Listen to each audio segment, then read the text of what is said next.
Now, Ertex Solar has been party to these events now for several years. Normally it's my colleague Dieter presenting, so this year it's up to me, which is a pleasure.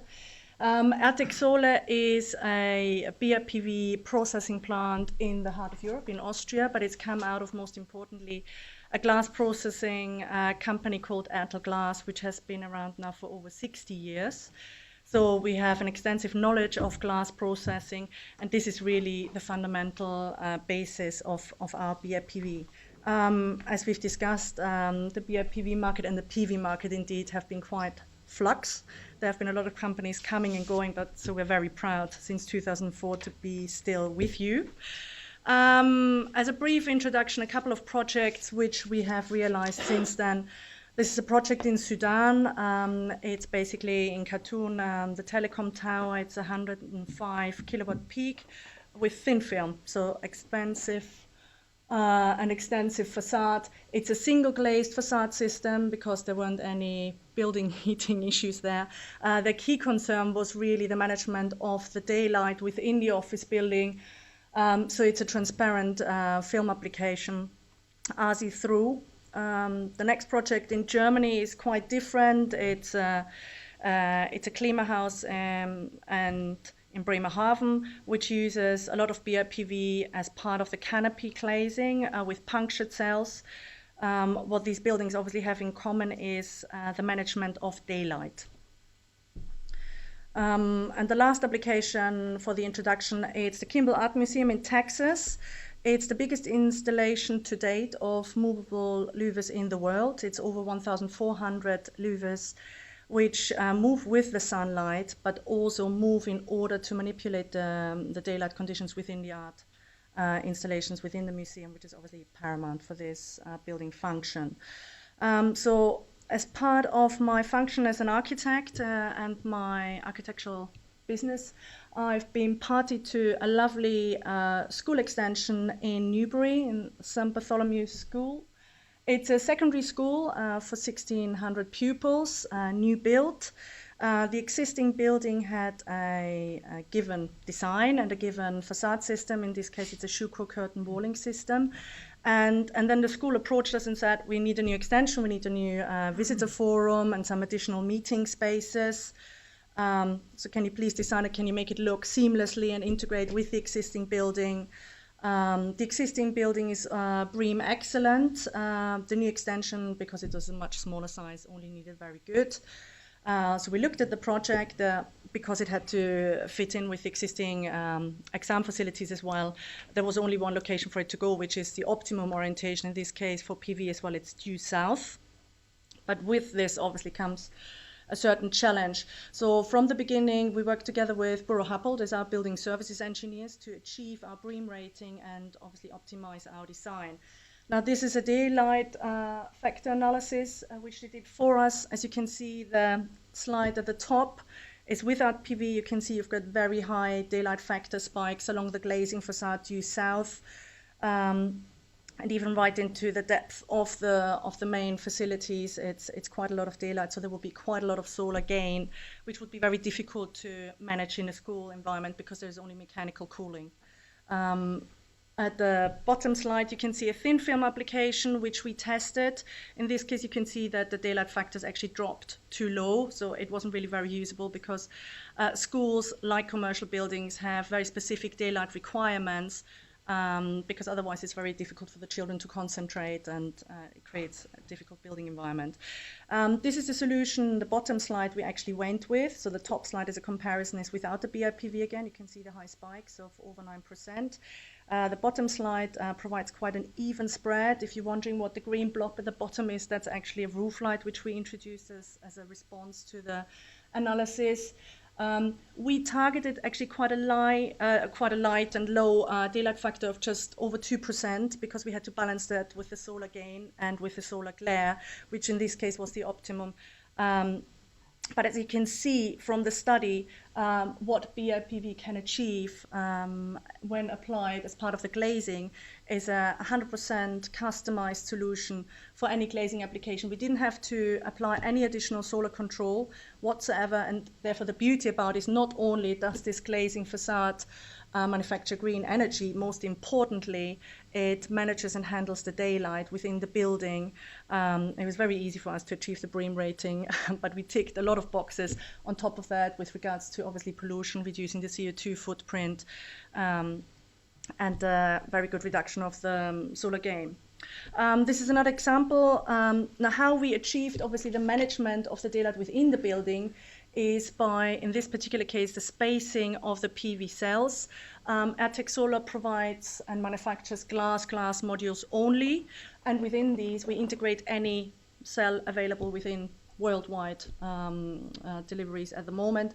So this is obviously a supply chain issue more than anything else.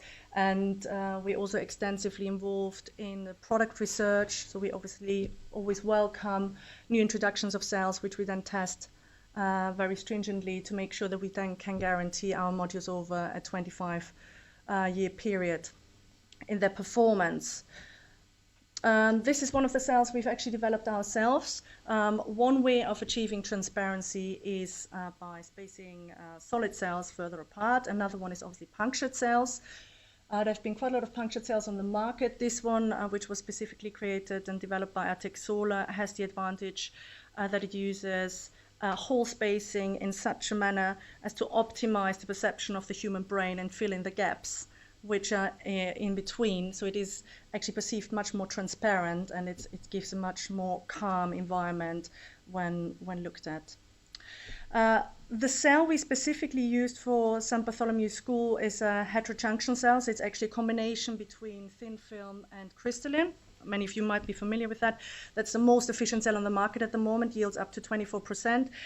The way they do that is, if you're looking at this radiation spectrum, it shows you the opportunity of using different materials like gallium and also copper to increase the usable radiation. Normally the peaks would be of a density up to 600 and a wavelength of up to 1,000, which is just in the center core, whereas if you use different materials, then you can have much higher peaks of radiation. So on the left you can see a sort of typical conventional crystalline cell, and on the right you have the heterojunction cell, which effectively coats at the top and at the bottom a crystalline cell, and therefore increases and optimizes its performance. And that's what it looks like. The manufacturer in this case is SunPower, and we're the only plant apart from SunPower which at the moment are allowed to manufacture this cell. One thing which I thought would be very interesting to mention today is we work together with the Institute of Technikum in Vienna to do a long-term study of a dynamic model about how glazing facades respond to the daylight and what kind of effect they have with regards to heating and cooling costs, which is obviously one thing which is very important for building maintenance.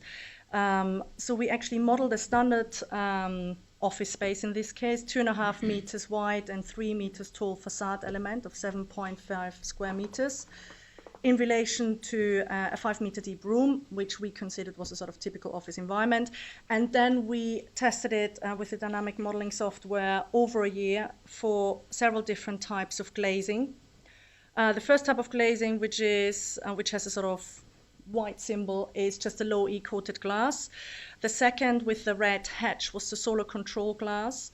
The third variation, 3A, was 100% building integrated. That meant there were crystalline cells spaced as closely as possible, so the minimum distance is normally 1 centimeter. The variation 3B was 60% transparency, which is a sort of generic transparency rate. And the variation 4 was for BIPV louvers. In this case, they literally were just horizontal louvers. So by the nature of the orientation of the louvers, they are best applied on the south elevation, it has to be said. So when you look at the performance they're not doing very well on the east and the west. But we then looked at this standard room with the orientation south, east, north, and west. And we looked at the heating loads. So obviously the heating loads, if you look at the first low E-coated glass, is brilliant because you get a lot of sun. So you, during the summer specifically, you're saving on the heating loads. With the solar control class, the heating loads are slightly higher, as with the PV louver, they're quite similar there. And the BIPV, the heating loads are very slightly further up even.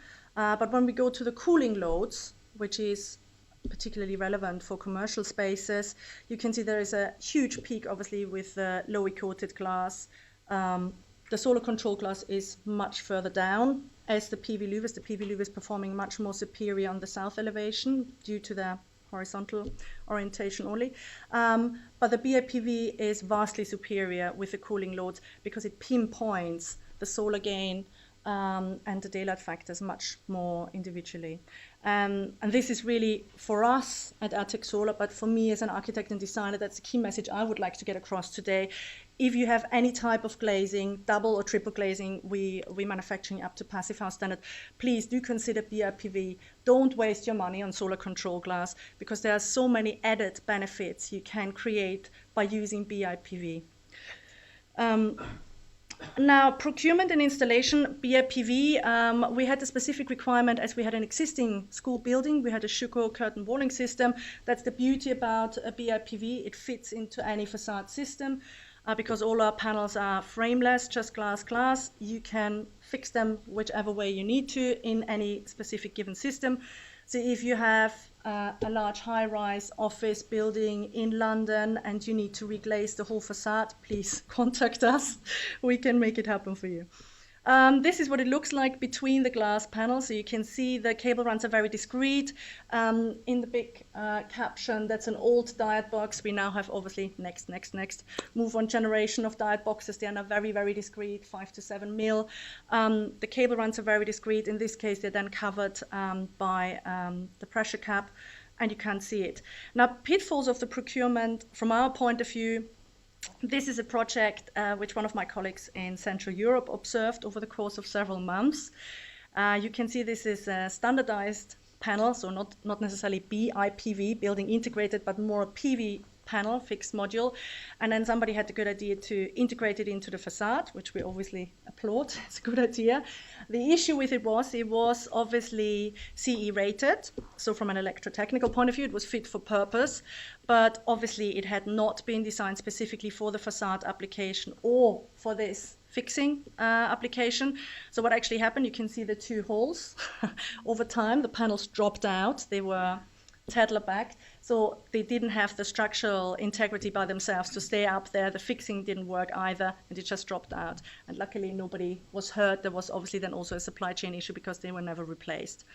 So from a procurement point of view, what is BIPV? From our point of view, it best sits with glass installations with the facade guys because they come across, shipped from Austria hopefully, as a large piece of glazing, single, double, triple glazed. So the facade package, obviously, they will know how to store them, how to install them. Yes, they have discrete cabling and some plugs which need sticking together. That's why the electrical department then comes and does the installation and the final inverter commissioning. But overall, it should be considered like all of its elements in a glass technology point of view, and this is what we're really strong at and good at to support you with. This was the result for St. Bartholomew's School. One thing which I haven't mentioned yet was we actually kept the top bands of the glazing clear to get as much daylight into the belly and into the depth of the layout. We'd like to believe it was very successful. It seamlessly integrated into the existing design system. It's not shouty at all, but obviously it does all the things it has to do. So to finish off, just a couple more examples of how to manage daylight within the building. This is a project in France, which once again uses crystalline cells, in this case polycrystalline cells spaced further apart to pinpoint exactly the right daylight levels. Obviously, with regards to facade applications, this is actually the Schott headquarter in Germany. This is transparent thin film, see-through, which the transparency has been taken to a much higher level. They've used a complete patchwork effect across the whole facade, which was their design requirement. Another office application, once again, with polycrystalline cells at the specific spacing. A couple of years ago, I'm okay on time, yeah. A couple of years ago, we participated in a competition for the Centre of Sustainability in London, which was actually hosted by Sainsbury's. One of the interesting data parts we came across at the time was that actually our friends in America have done a lot of research on the performance of humans with regards to retail efficiency. Now, humans work much better with daylight and with the right level of daylight, and therefore, if in buildings, any type of use, commercial, retail, schools, we can actually achieve a healthy level of daylight, then the human performance is vastly improved. With regards to retail, actually, they have vast money saving and benefits because the sick days go down, profitability and efficiency of the staff go up, and obviously with BIPV, the cooling and generally the building environmental costs can be reduced as well. Nice thing about this is we feel it doesn't just look nice during the day, it also looks nice in the night. So as a design tool, obviously as an architect at heart, this is very exciting for me as well. This is my total favorite project. Just to recap all the opportunities we have for BIPV, it's brilliant to manage atrium glazing, it's brilliant for facade glazing, and it's also used in this particular project for rain screen cladding system to create a very sleek design. In this specific example, it's using punctured cells. So just to recap, that's a very nice, smooth transparency rate because it's a much more even spread of light. And then with regards to atrium options, we can either integrate it into the actual glazing or into the louver system, as we've done with the Kimball Art Museum as well. This is another project, a grid headquarters building actually where it tracks the sunlight again. Now, looking ahead, Ertex has just won the contract for the next World Expo, which is going to be happening in 2017. It will open in June in Kazakhstan, in its capital, Astana. And the feature building is a spheric building in the center of it, which is called the Kazakh Pavilion. And Ertex will provide the solar facade for this. And we hope a very exciting future ahead. And I leave you with the Shanghai Expo Pavilion for Germany, which we did in 2010, which was very well received. And I hope you will now start to share my enthusiasm about BIPV. Thank you very much.